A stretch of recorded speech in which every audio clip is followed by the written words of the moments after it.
Hi, this is Charles Hoskinson, broadcasting live from warm, sunny Colorado. Always warm, always sunny, sometimes Colorado. Hello, everyone. Today we're talking about something near and dear to my heart, the fact that I have not eaten a single piece of food in 4 days. And many of you are curious about my fast and how it works and what I do and the rules of engagement and so forth. So I figured I'd make a video about it. First off, I was intending on doing a 15-day fast because my record was about 13 and a half days. And I said, I can go further than that. But I didn't realize when I said it that it would actually cross July 4th. And I just realized it yesterday. I said, wait a minute. So I've decided to end it a little early. I'm going to end it at 11 days, which is Friday next week.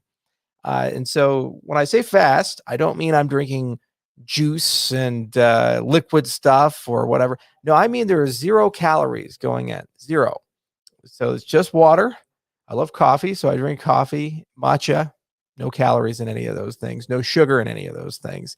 And you have to drink a lot of water. I'm trying to drink at least 3 liters or more. And then you also have to keep your potassium and your sodium levels high, or else you get blinding headaches and you're at risk for refeeding syndrome and other such things. So these little inserts here, they're usually the tagline is snake juice, but it's just stuff you pour into your water. Doesn't have any calories or sugar in it. And they have potassium and they have sodium and a few other things that help you with a fast. I also do enzymic fasting where I take digestive enzymes with the fast. And what that does is it actually speeds up autophagy a little bit, which is where your body goes around and eats all the old cells. So the first 3 days of the fast are always the hardest in the fast because your body is transitioning from a glucose metabolism to a ketone metabolism. And that transition is brutal. You get headaches, you have super low energy, you get irritable. But then what happens is you reach a minimum and then you start feeling better and better. And then eventually you get to a peak. It's not quite where you started. And then you start deteriorating from there, but slowly. I've reached my minimum yesterday, doing pretty well. Hang on a second.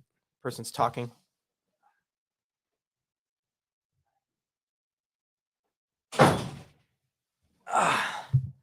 Okay, that's better. I have people in the office today and not used to that.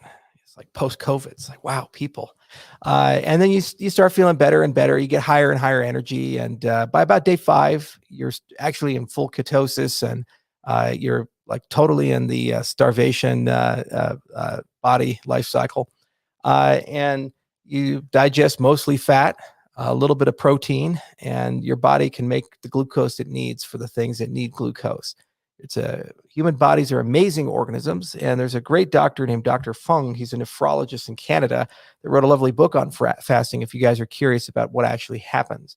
And there's a lot of scientific papers on fasting and the effectiveness of fasting and so forth. So many of you say, well, hang on a second here. If your goal is weight loss, why are you doing an extended, long fast? It's much more effective to do intermittent fasting or short fasts, like 1-2 days at most. You'll get a bigger bang for your buck, especially if you do a 2-5 pattern where you take 2 days fasting, 5 days eating, and rotate that for a while. And the answer is I'm doing it not just for weight loss. I'm doing it for some metabolic reasons and for some digestive reasons and so forth. And just trying to get everything completely reset. And it turns out that a long extended fast over 7 days can help in certain cases for certain conditions. Also, just want to show everybody that it's possible. 11 days is no joke. After you do more than 7 days, there's something called refeeding syndrome, whereas if you eat the wrong way, when you start refeeding yourself, it can cause you to have problems up to and including death. And so it's a rare side effect, but it's something you want to avoid. And so that's why you do the sodium and potassium during, and then there's a way you break the fast. If you're curious about it, there's a 30-minute video that I'll post on Twitter that they actually kind of go through the step-by-step guides of what breaking a fast should look like. You take it slow, and then you have some fun with it. So anyway, that's the story, and I'll probably do another update on the fast right towards the end, about 9 days, 10 days in. Now, I have a lot of doctors and medical people who follow me, and they're probably curious about what actually happens under the hood while you're fasting. So I had a fairly large set of labs taken about a day into the fast for an unrelated thing involving exosomes.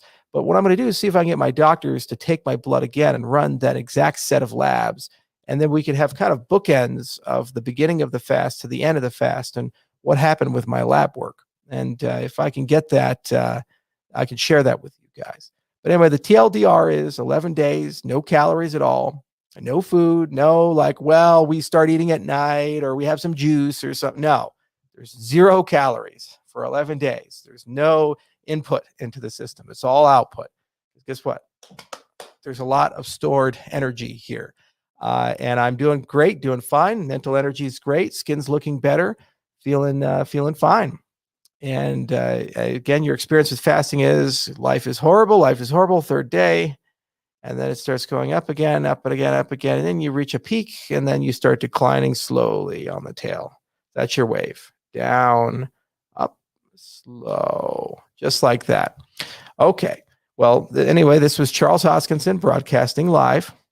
And if you guys have any other fasting related questions, I'm sure that plenty of people will comment. And of course, I'll try to post some links, including how to break a fast, which I think is the single most important thing to do. Cheers.